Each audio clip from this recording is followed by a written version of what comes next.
Do you know the pyramids in Egypt? They stopped building pyramids. I don't know if they ran out of pharaohs to build pyramids to, or they ran out of money. One day they stopped. Do you know the pyramid, the top of the tallest pyramid? Do you know what year we built something taller than that pyramid after that pyramid was built?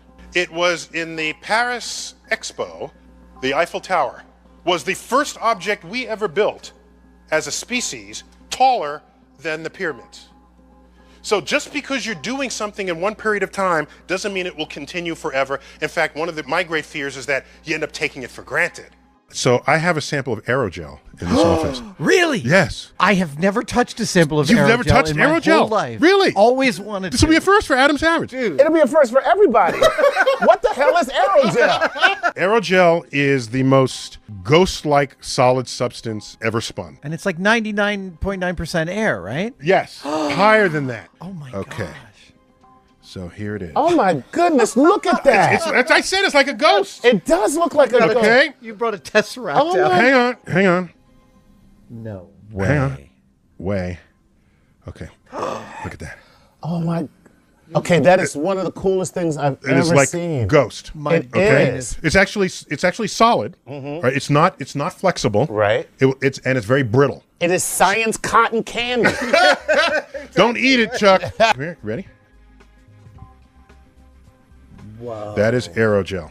Look at that. That's. Oh my God. I can feel that it's. You can pick it up. I trust you. It's like a ghost. Look at that. It might be the lowest density solid stuff ever. And it's used for NASA. And the aerogel has many applications. One of the ones that we care most about is you put that on a spacecraft, on a space probe, and as it flies through a comet's tail, particles of the comet enter the gel, and it slowly stops it so that it's intact by the time you bring it back and then analyze it. It also has highly insulating properties. It's like one of the most insulating things ever known. And the way they make it, they have some polymer chain that they spin up, and it's this solid thing, but then they evaporate all the liquid. And what's left are the molecules that flesh out the volume that the liquid once occupied.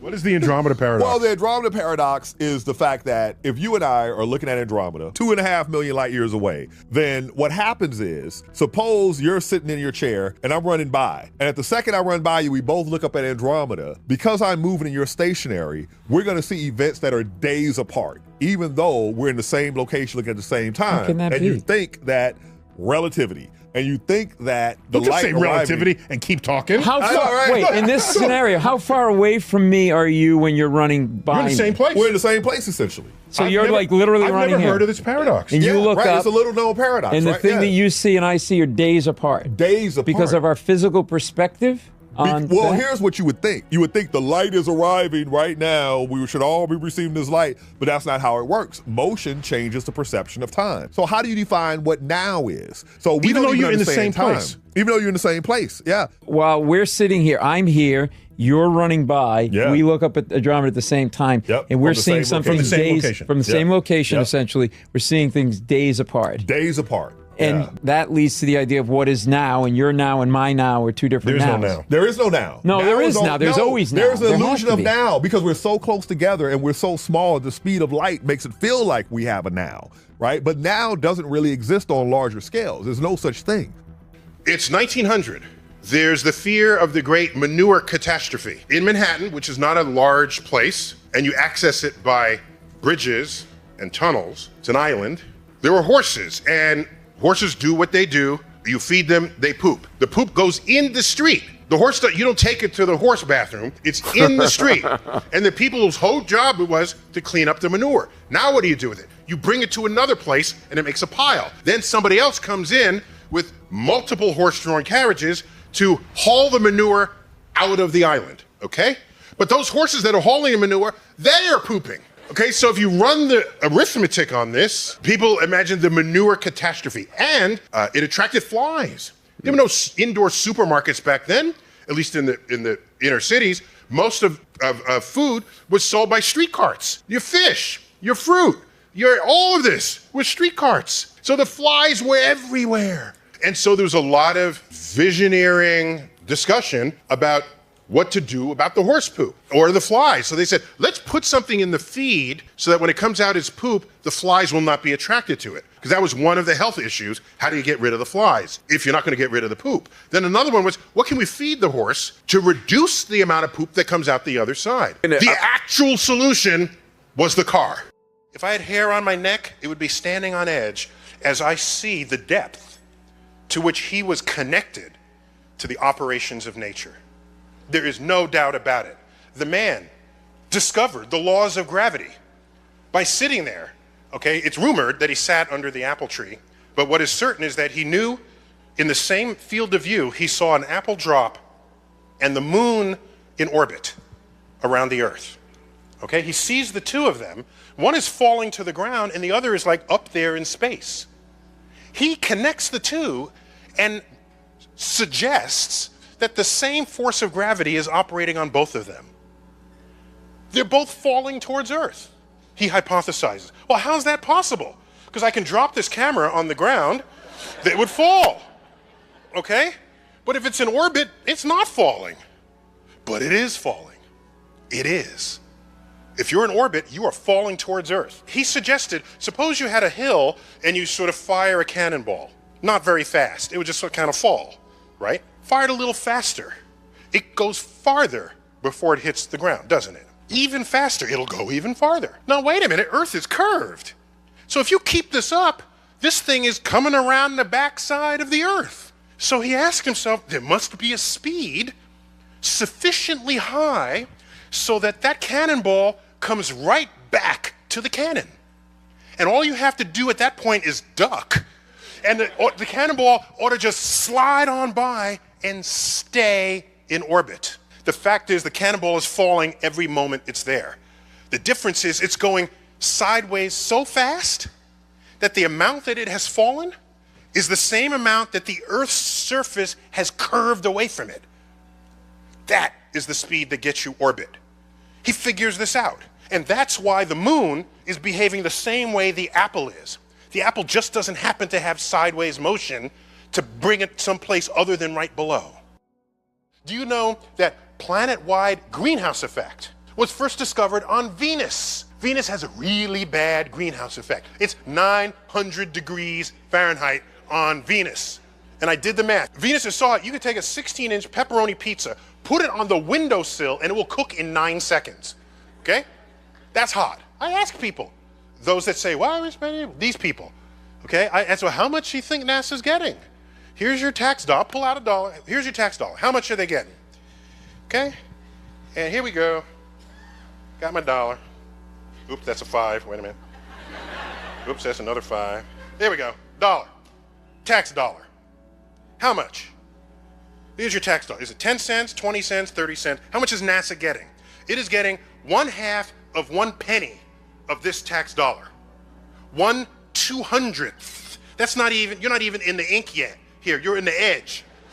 That pays for the rovers, the space station, the space shuttles, the Hubble telescope, all the NASA centers, NASA headquarters, all of that. And I ask you, how much is the universe worth to you? We discover plutonium in 1930. It is weaponized, turned into a bomb, and deployed 15 years later. That is the pace of what's going on at the time. The 2 bombs was a uranium bomb and a plutonium bomb. We knew uranium would work. We were not sure about plutonium. It was a new boy on the block. And so that's what was tested at, as famously now portrayed in the film Oppenheimer. They tested the plutonium bomb, not the uranium bomb. That's the one that then was dropped on Nagasaki. Point is, between 1930 and 1960, we cracked the atom, weaponized the atom, break the sound barrier, go into space. Oh my gosh, is there anything about 1960 that would be recognizable to anyone from 1930? I think not. What's the most distant star you can see with the naked eye? Ooh, that's an interesting question. Because I can answer that 2 ways. So one of them is, the most distant thing you can see with the naked eye is our nearest red-blooded galaxy, the Andromeda Galaxy. Mm-hmm. And for the longest while, until the early 1920s, it was called the Andromeda Nebula, because it was just this fuzzy thing in the night sky among the stars that trace out the constellation Andromeda. So we named it after Andromeda. And it was just a nebula, fuzzy thing. And then with better and better telescopes, wait a minute, this thing is composed of stars. Wait a minute, this thing is far away. Wait a minute, this is an entire other galaxy. It's not just a fuzzy thing in the Milky Way, it's another Milky Way. Well, how far away is it? It was not close, quote, close like these stars we see in the night sky. This is outside of our entire galaxy. The stars you see in the night sky are tens, hundreds, a few, or thousands of light years away. The Andromeda galaxy is 2 million light years away. And you can see that with the naked eye. 1989, if you had a fax machine, you were badass. 1989 was the release date of Back to the Future Part 2, which took place in the year 2015. So you get to see how they imagine it. If you remember the movie, our lead character, Marty, irritates his bosses and he gets fired. Well, he's living in a home of the future. And any home in 1989 has one fax machine. That home has 4 fax machines because that's the home of the future. That's my favorite request on stage. Can you give us a prediction for 2050? I'll still do it. I can barely give a prediction for 2030. I'm gonna make 3 predictions. 1, we will have designer drugs. They'll analyze your genome, find drugs that will have no side effects for you. Why do we have to be a statistic in the reported side effects? You know, I'm not very side effect prone, so I generally ignore that, but many people are. So figure that out, medical community, so that there are no side effects. Have the medicine do only what it's supposed to do. Don't make it make you throw up or give you diarrhea or depressive thoughts or rashes. Fix that. Okay, that's 1. 2, I think in the not too distant future, all cars on the road will be self-driving electric. And you say, no, that can't be. No, because we went from horses to cars in 10 years. I'm just talking about going from cars to another kind of car. That can surely be less time than going from horses to cars.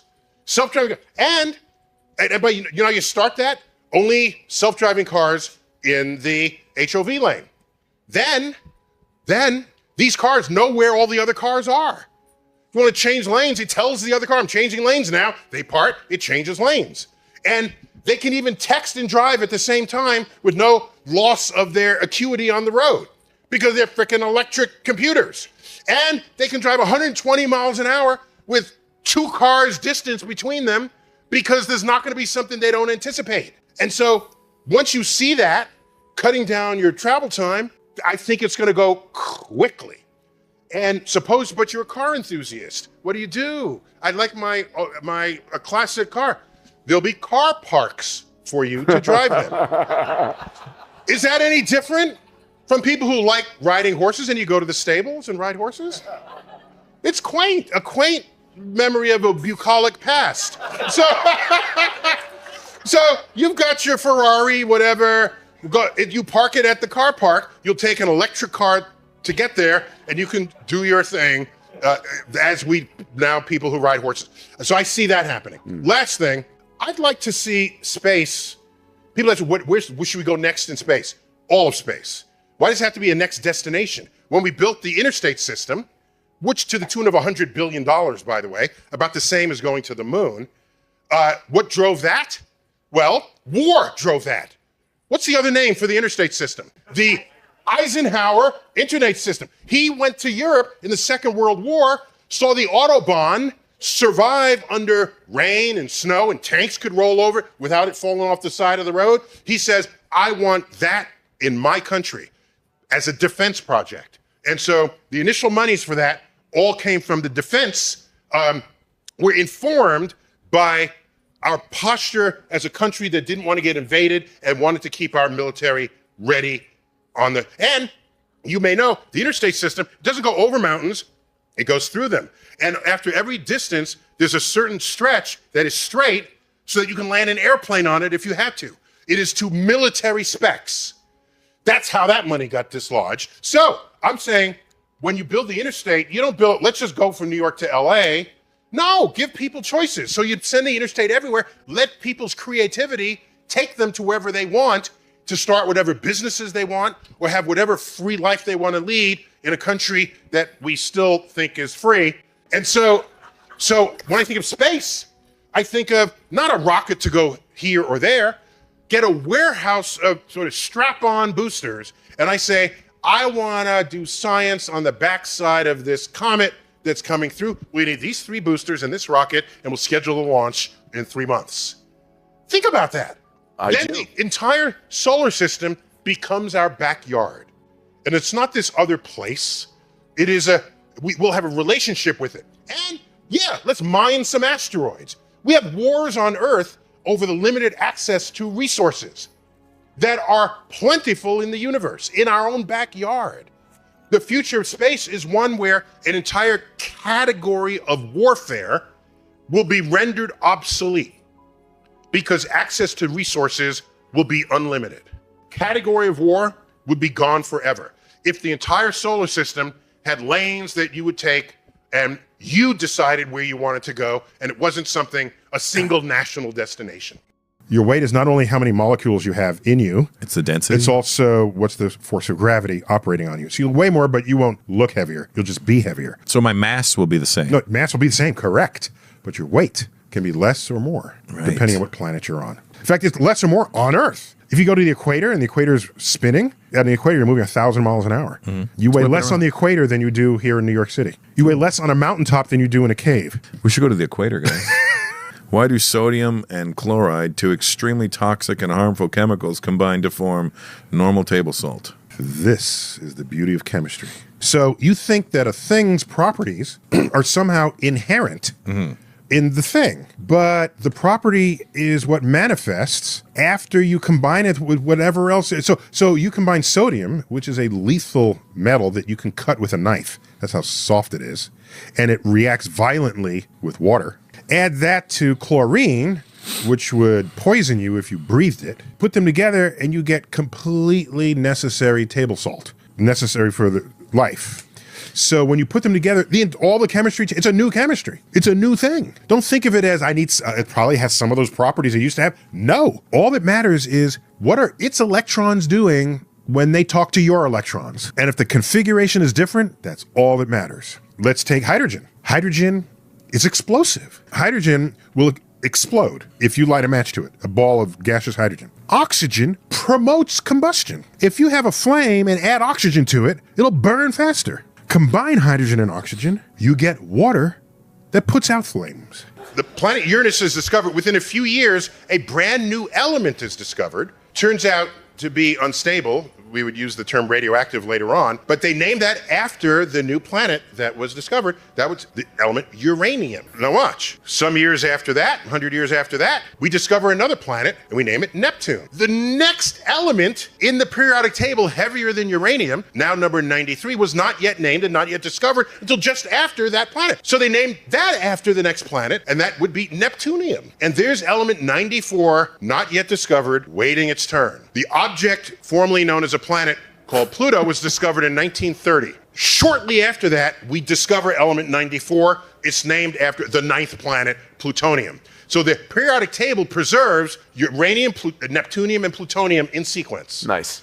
With Pluto getting an element named on false pretense. Okay, so now that means the galaxy is moving away from us. We learned this from Christian Doppler, a German physicist in the 1800s. He did an experiment with a train, okay? And so what happens? The train whistle goes by. We know this intuitively, even if you've never thought it. It doesn't go, well, let's do it with a race car, because I can make that sound better. The car goes, meow. Right? Did I get it right? That was pretty good, right? Okay, I can do that better than a train. All right, so the car does not go, it doesn't do that, does it? No. It doesn't go, no, it doesn't do any of that. It goes, high pitch to low pitch. So the sound waves up front, every sound wave it makes, it now travels closer to that sound wave before it makes the next wave. So the pitch, so the wavelength is shorter, the pitch is higher, okay? And when it recedes, the sound waves get stretched apart. You get a lower pitch. So analogizing what we see in the universe, you can conclude, I'm getting there, you can conclude that the galaxies that show the shift to longer wavelengths of light are moving away from us. They indeed were. He then noticed that if you were twice as far away, the object was moving twice as fast. And he looked in every direction and found, like we had some kind of case of cosmic BO or something, all the galaxies were scattering away from us, all except for a couple that are really nearby, like the Andromeda Galaxy, which we will collide with in a few billion years. More on that later. So it later turns out, Einstein shows us that this redshift is not specifically a Doppler shift, it's what we call a cosmological redshift. It shifts because space itself is expanding. And so the wave, as it moves through space, gets stretched in the expansion, the fabric of space and time itself. And so, if everybody's moving away, turn the clock back, you can ask the question, when was it all in the same place at the same time? That was 14 billion years ago. That's how we date the Big Bang. We look around, turn the clock back. And which way is everybody going? Back to the same spot. It looks like we're at the center. But the signature of this expansion would be revealed no matter where you are. If you go to this other galaxy over here, this expanding fabric of the universe will look like it's centered on this galaxy as well. So everybody was at the center 14 billion years ago. There's not some center somewhere else. We all occupied it in a different state at the same time, at the same place, 14 billion years ago. As you accelerate and as you find yourself in the presence of high sources of gravity, your time actually slows down as viewed by others. Okay, this is part of the relativity of time. And so you basically slow down. And then you come back, you will be younger than your twin sister that you left back here on Earth. And that's just true. We've known that since 1905, that this is the kind of thing that would happen. That, in a way, allows you to travel into the future. But the question is, can you travel into the past? That gets a little risky because suppose you prevent your parents from meeting each other. Then how would you be born and then become the person who goes back to prevent them from meeting each other? See, so you get some internal contradictions there. We used to think, not because it was proven, but because it was fun to believe, that you might go through a black hole and come out the other side in another place in the universe. Hawking, a year and a half ago, demonstrated that that's not the case. That all the information that you contain that falls into a black hole actually stays there and later on evaporates out in the form of Hawking radiation. What a coincidence. Hawking radiation. And we can account for all the atoms that went in by the evaporation of the black hole that comes out later. So you didn't go anywhere. You just simply got spaghettified. Cleanest example of the failure of our brain to understand exponentials is the one that involves a lake. And there's algae growing on a lake. And you see it there, and you see that the area of the lake covered by algae is like doubling every day. Like it starts out in a little patch, and you come back the next day, it's like twice as big. The next day, it's twice as big. So that's kind of scary. That's classic exponential growth, the simple doubling. Yeah, doubling, yes. Correct. So the question is, you're there and you go away for a month, and you come back, and the lake is half covered. So the question is, how much more time do you have to wait for the entire lake to be covered? Most people say another month. That's linear thinking. No, the entire lake will be covered in one more day with the doubling per day. And that's perhaps the simplest example of this. There's an asteroid the size of the Rose Bowl headed towards Earth. It's called Apophis, named for the Egyptian god of death and darkness. Now, it wasn't coincidental that it was named that. When this asteroid was discovered in December 2004, its trajectory was calculated based on a short segment of its orbit. Because you look from one day to the next, it's in a new place in the sky. These folks are moving. Once you saw that its trajectory would intersect the orbit of Earth, you don't name that asteroid Bambi or or Tiffany, right? You're going to give it a name befitting its... Some sense of gravity. Yes. No pun intended. Yes. That pun was surely intended. So, the reason why you never heard of it, perhaps, is because it was discovered that this aspect of its orbit was calculated and reported on the same week of the Indonesian tsunami. Okay. I think it was end of 04 or 05. I forgot which of these 2 years it is. Odd thing is, if this asteroid hits in a place where it could hit, and I'll describe that in a minute, it will hit in the Pacific Ocean. It would create a tsunami in the Pacific Ocean that would make the Indonesian tsunami look like a street puddle that slightly overspilled its edges. There's something called the keyhole. It'll have a close approach to Earth in the year 2029, in April 13th, which, by the way, is a Friday. It will come close enough to Earth to dip below our orbiting communication satellites. For that passage, that will be the closest, largest thing we have ever observed in the history of our observing the universe. The uncertainty in its orbit at this moment is such that for that passage, there is a range of orbits it could have, which if it goes through what we're calling the keyhole, Earth's gravity on it will be just right, or rather, Just wrong. just wrong, that the next time around, it will hit Earth 7 years later, April 13th. If it goes through the center of the keyhole, it'll hit the Pacific Ocean 500 kilometers due west of Santa Monica. It'll plunge into the Pacific Ocean to a depth of 3 miles. At that depth, it will explode, cavitating the ocean with a hole 3 miles wide, 3 miles deep. That impulse will send a tsunami wave that will basically wipe out the entire west coast of the United States and the east coast of Asia. Oh, by the way, in the distant future, as we continue to expand, galaxies will expand beyond the horizon that we have established from our location here. So what is that horizon? That's where they're moving away from you faster than the speed of light. So their light tries to reach you, but it can't. It can't. Wow. All the energy gets sucked out of it. And so every galaxy in the night sky will go beyond that horizon, okay? With or without its stars, it'll go beyond the horizon. So if we look outside of our own galaxy, there'll be nothing there. As far as we know, our entire universe is just the stars, living or dead, in the Milky Way. In the Milky Way. Oh, that's... So our entire understanding of cosmology in a post-apocalyptic civilization in that very distant future will have no idea the universe had a beginning at all, because we know about the beginning by looking at other galaxies. Right. So a page in the history of the universe will have been removed, and they will not even know it.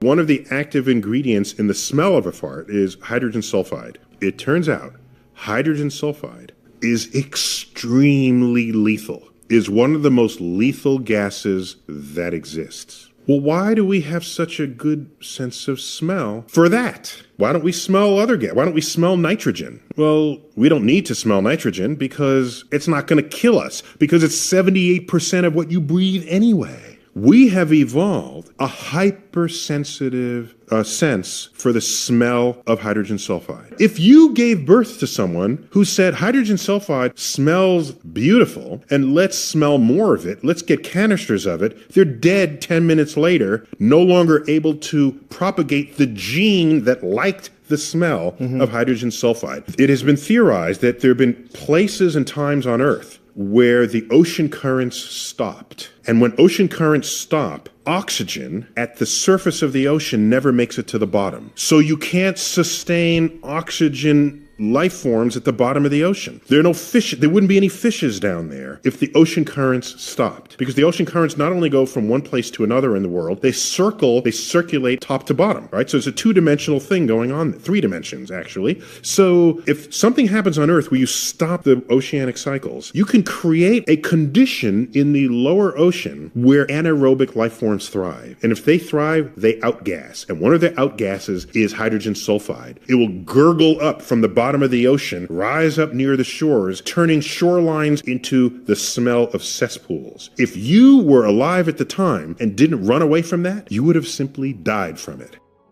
The word acronym is actually modern. It had only been created not much longer before the zip code was introduced. Just the word acronyms. An acronym is a series of letters that spell something you can pronounce. Okay, so IBM is an abbreviation, not an acronym. CIA is an abbreviation, not an acronym. SCUBA is an acronym, self-contained unordered brain. You all know that. NASA is an acronym because you can say it. So I looked this up, and then I keep historical dictionaries, and I found a dictionary from 1947. The word wasn't there. And it was like, whoa, how could that not? And so that was my exact reaction. And then I learned there were so many abbreviations that came out of the Second World War that all of those that spelled words, we invented a word for those that spell a word, and that was acronym. The higher dimensions that some are sort of compactified so you don't notice them. So I'll give you an example. If you put an ant on a sheet of paper, the ant can only really go in two coordinates, right? Okay. X and Y on a piece of paper. But the paper has thickness, but that's really not important to the ant. Right.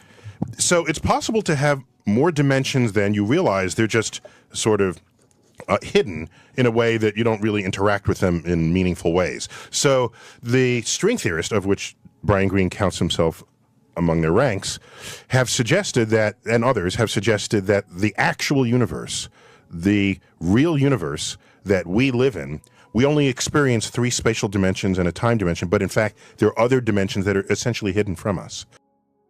What do you think are the odds that there is life elsewhere in the universe? They must be high, and I'll tell you why. People say, well, have you found life yet? No. Well, that's like going to the ocean, this has been said before, taking a cup of water, scooping up and saying, there are no whales in the ocean, you know? Here's my data, you know? You need a slightly bigger sample. If you look at, for example, what we call the radio bubble, this is the sphere around Earth, centered on Earth, which is the farthest our radio signals have reached in the galaxy. And they're about 70 light years away. We've been transmitting radio signals inadvertently leaking into space for about 70 years. 70 light year radius sphere. Well, how big is the galaxy?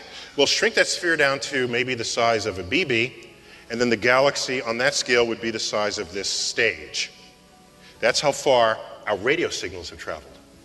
And those aren't even the ones we sent on purpose. The ones we sent on purpose have traveled much less. So no, we haven't actually reached as far into the galaxy as we'd like before we would say definitively that there's no one intelligent living today.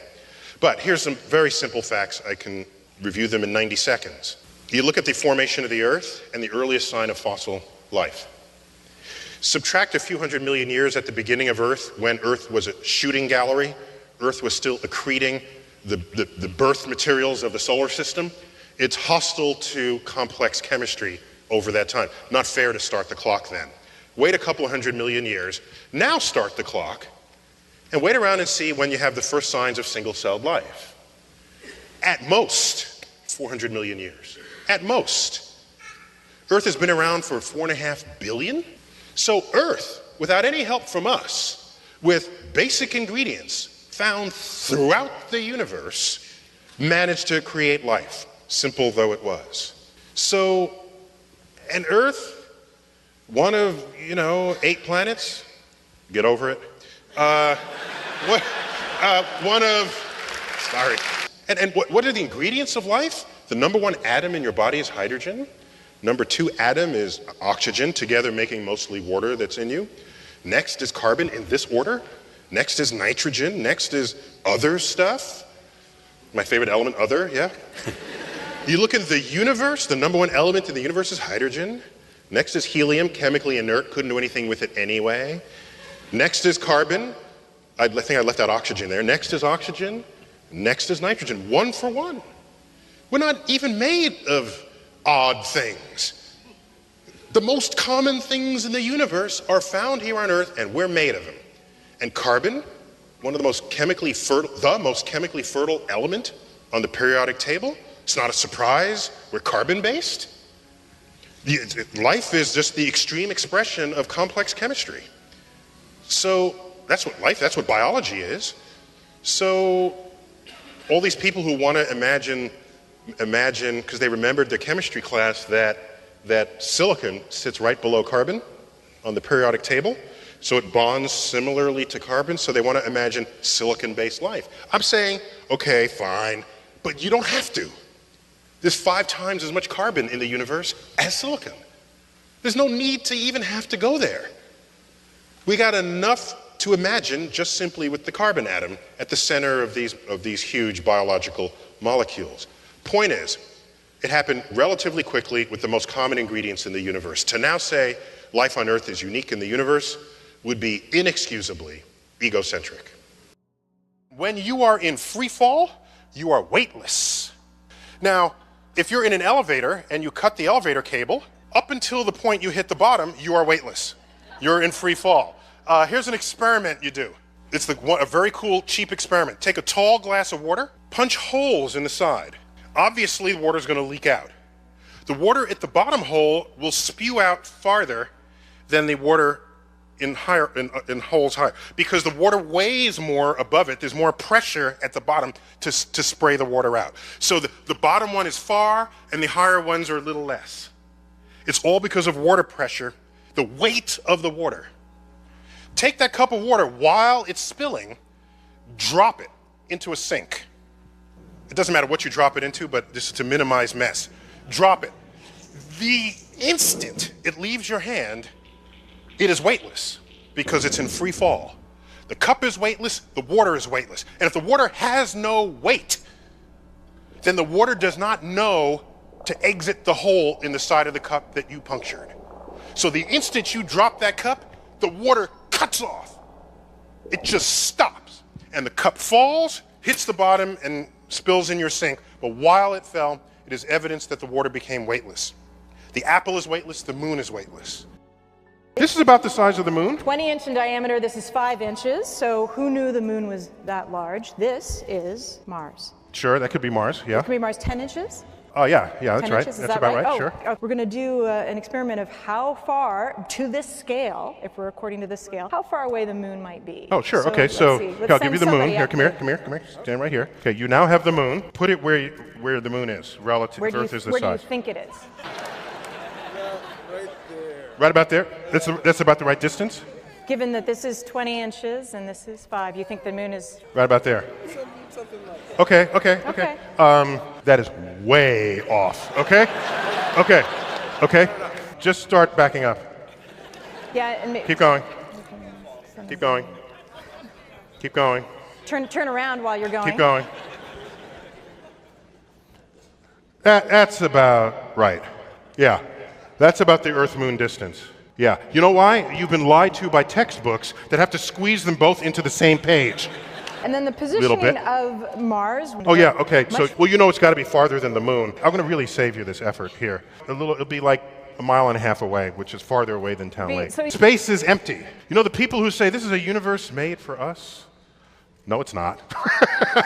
Most of the universe is completely empty, and you'd be dead within seconds if put there. If the Earth were actually this size, the International Space Station would be orbiting about a half an inch above the surface. And that dude who jumped out of a perfectly good balloon, he would have been about 2 millimeters above the surface of this globe. That's his edge of space jump.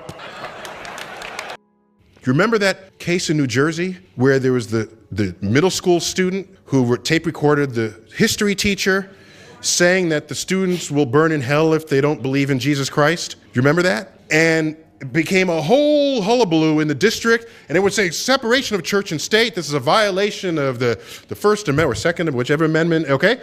First Amendment, separation of church and state. And everybody got up on the ALC, the American Civil Liberties Union, everybody's jumping arms about separating church and state. And I'm saying, among the statements made by this teacher were that the Big Bang and evolution were not scientific theories, and that Noah's Ark carried dinosaurs. Now, so, at some point, I said, I can't keep listening to this. And I wrote a really short letter. Short letters are the best, I think. And all I said was, after 2 other letters rambling on about keeping religion out of the school because of the amendment in the Constitution, I said, this is not an issue of the separation of church and state. No, you got that wrong. This is an issue of the separation of ignorant, scientifically illiterate people from the ranks of school teachers.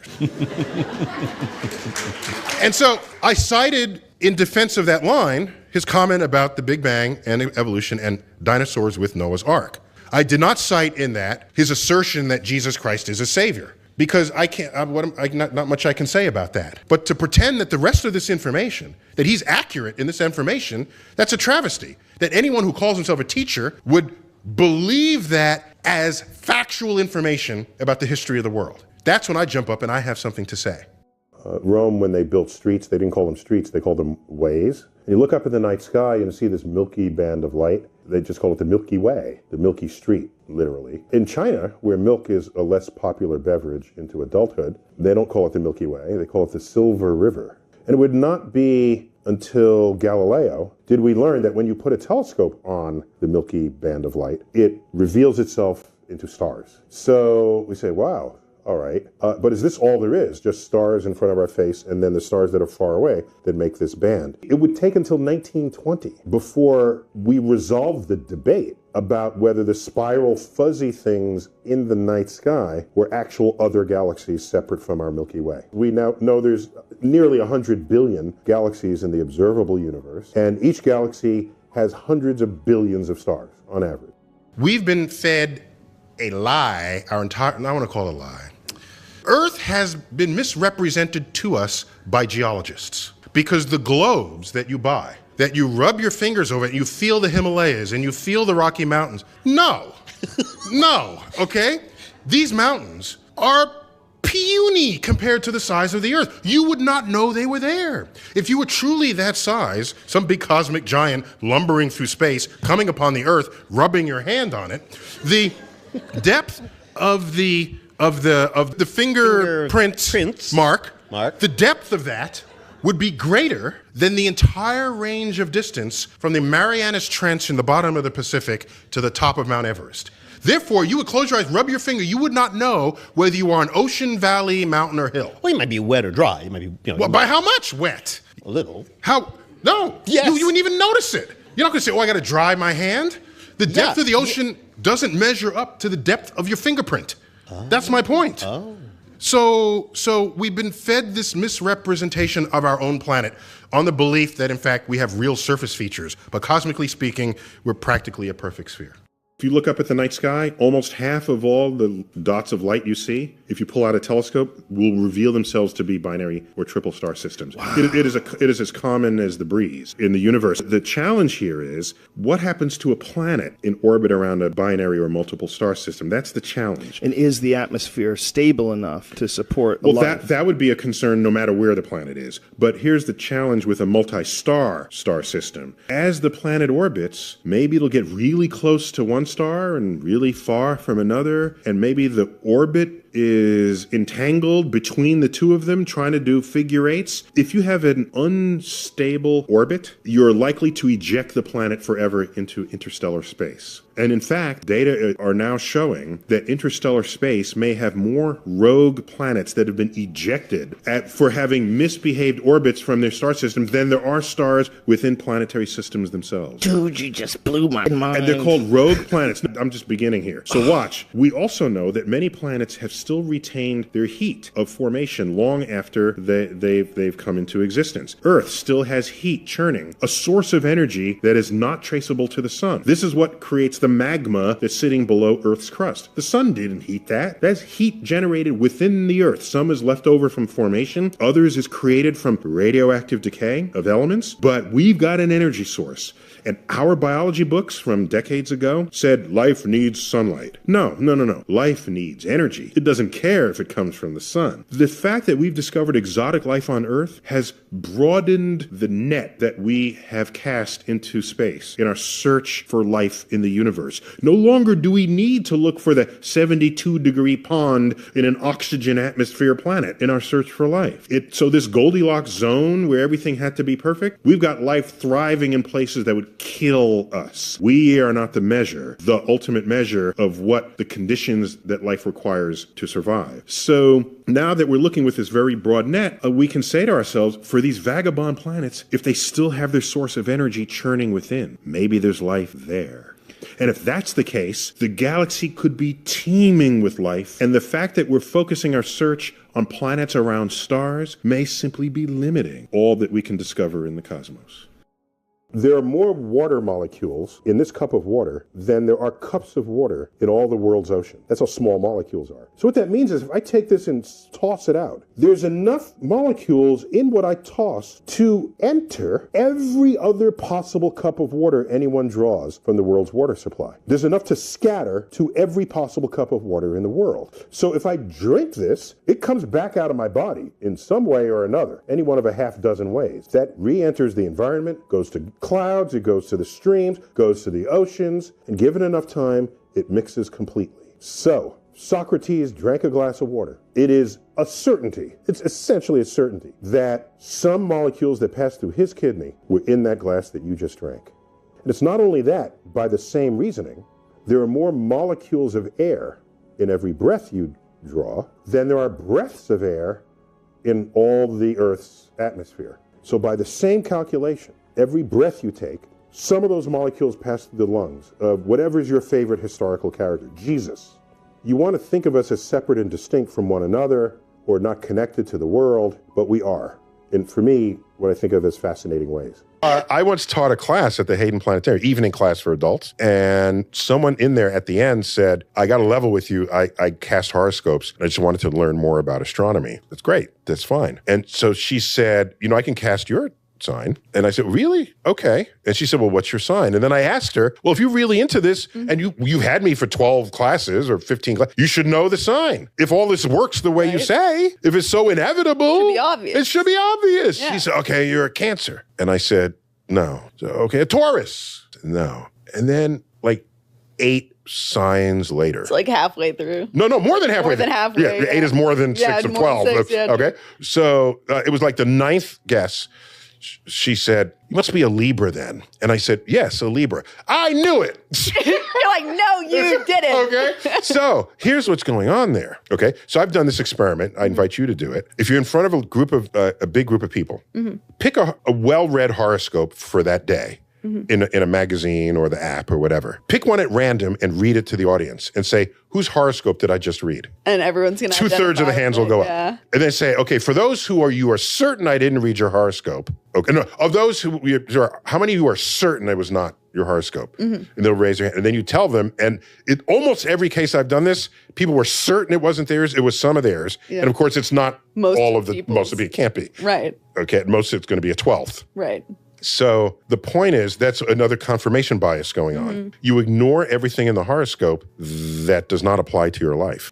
If we left right now, it would take us 9 months to get to Mars? No, you can't leave right now. You have to leave when Mars and Earth are properly aligned. So just to remind people, if you see Mars in the sky and you start traveling to it, you have to travel to where Mars will be when you get there. So it's a matching of trajectories that matters here. So what we call the minimum energy trajectory. So it's one where you burn your engines and then you shut them off, then you coast to Mars until Mars pulls you into its gravitational influence and then you fall towards Mars. That takes about 9 months. But if you run your engines the whole time, which we can't do yet because we don't know how, because we don't have enough fuel. If we had filling stations along the way, you could do this. If you do that, you get to Mars in weeks, a few weeks. But it'll take a boatload of fuel to do that.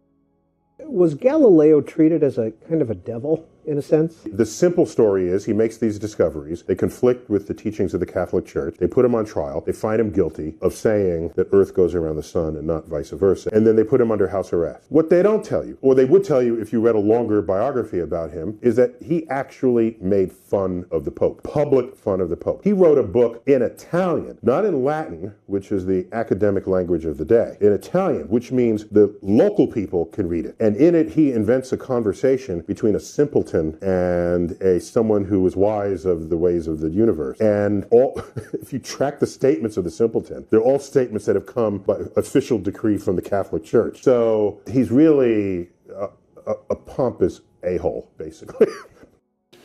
So everything we know about the universe, what we're made of, galaxies, stars, planets, that's all right here.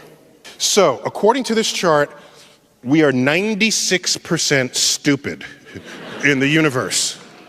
We got the Big Bang. That's been going for a while. Now, not everybody's happy with the Big Bang. You found this billboard. So apparently, God isn't happy with the Big Bang. I would have thought he'd be totally cool with it, but apparently not. I found this bumper sticker in New Mexico. The Big Bang Theory. God spoke, bang, it happens. This one is okay with the Big Bang, but that God did the Big Bang. So people are still trying to wrestle with this. Here's what we know. This is the entire universe in one slide. Quantum fluctuations, birth, an entire explosion, rapid expansion, we call it inflation. There is the baby picture of the universe. That's that sort of aqua surface there. That's sort of the imprint of what happened in the very earliest moments, writ in the background sky. There it is, the cosmic microwave background. a record of the earliest moments of the Big Bang. Then it takes a little time to make your first stars. We call it the Dark Ages. Stars are made, galaxies mature. We come up to the present day, 13.7 billion years later, and that telescope, we can't see the whole name, it's called WMAP, Wilkinson Microwave Anisotropy Probe. They clearly didn't want anyone to pronounce that or remember it. I would just call it the Big Bang Machine. That made this measurement. And so it's a pretty coherent picture that we have of the origin of the universe. And here's that map that the space probe shown. And so this is a record of the earliest moments of the universe. And it tells us what the universe was up to. And data agree, we're all pretty happy with this, and we're kind of moving on. The Big Bang, by the way, could fit into a larger story. For example, the multiverse. Big Bang is probably not the whole story. It's probably a piece of a bigger story. So maybe there are multiple Big Bangs. This would give us the multiverse. We don't have data for this, but we have good theoretical and philosophical reasons to think that a multiverse exists. When going to a different planet, what aspect of traveling will be most important? Great question, and there's a lot of thinking about this. They worry about food. Not only is there enough food, but will you like the food? If you get bored with the food, will that affect your morale? And then you're less effective doing other tasks. Do you need comfort food? Do you want exotic food, international food? The water supply. Is there enough water? Do you recycle the water? If you recycle the water, that means it collects all of your urine, filters it, and then you drink it back. Is that too freaky for you to do? Other things, the time in a close quarters with only 1 or 2 or 3 other people, months and months, and in some cases years. Can we remain emotionally stable over those times? There's the fact that if you fly without creating artificial gravity, that you are weightless the whole time. Are you perpetually motion sick, or do you get used to it? And if you get used to it, are there any other factors on the body? We already know some of the answers to that. You begin to lose bone density. You have the bones of a frail old woman. All of these factors have to come together, which is why you can't just send any old person into space. How long do you think the human race will actually survive? Well, so you can look at what is the average life expectancy mammal species. Exactly. And last I checked, it was around 2 million years, something like that. Oh, and so we've been around. Have a long way to go. We have a long way to go. We've been around, a couple 100,000 years in our current anatomical form, Cro-Magnon form. Right. And so that means we have a long way to go. So if we follow the reasoning by Steven Pinker in his book, The Better Angels of Our Nature, he studied the likelihood of you dying before maturity or dying before adulthood or just dying at the hands of another human from early days of tribal warfare to modern days of state-sanctioned global warfare. And what he found is that the likelihood of you dying in that way has been dropping ever since. So tribal warfare, you would kill maybe a third or half of the other tribe or the entire tribe, and then you win and you get their land. That doesn't happen today. True. The state surrenders before that happens. True. Saving the lives of the rest of the population. If you look at, I did this just recently. If you look at what countries had the greatest percent of their population die in the Second World War, was it Belarus? One of them is very high. It's like a third. All right. I forgot the exact numbers, but they're high. But they're not a half. And you keep going down and you get to even combat Germany, even ones that were heavily bombed. Germany, Japan, a fraction of the total population. That is not how it used to end in tribal warfare. So now consider that even so, during the Second World War, between 1939 and 1945, 1,000 humans were killed by other humans per hour for every hour from 1939 to 1945. Wow. Is that going on today? No. No.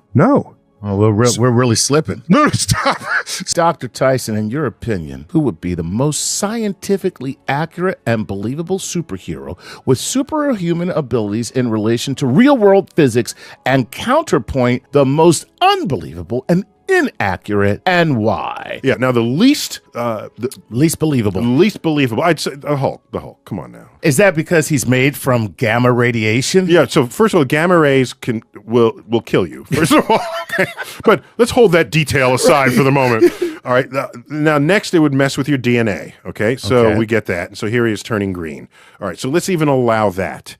He increases in mass. and then decreases in mass. Like, where does that? If you want to do that, you're converting energy into mass and back again. He would explode wherever he was, the city, whatever. So you can't just get bigger unless he has the same mass. And if he is, then he's less dense in the state of Hulk than he is as Bruce Banner. I wrote this in the spring of 2008.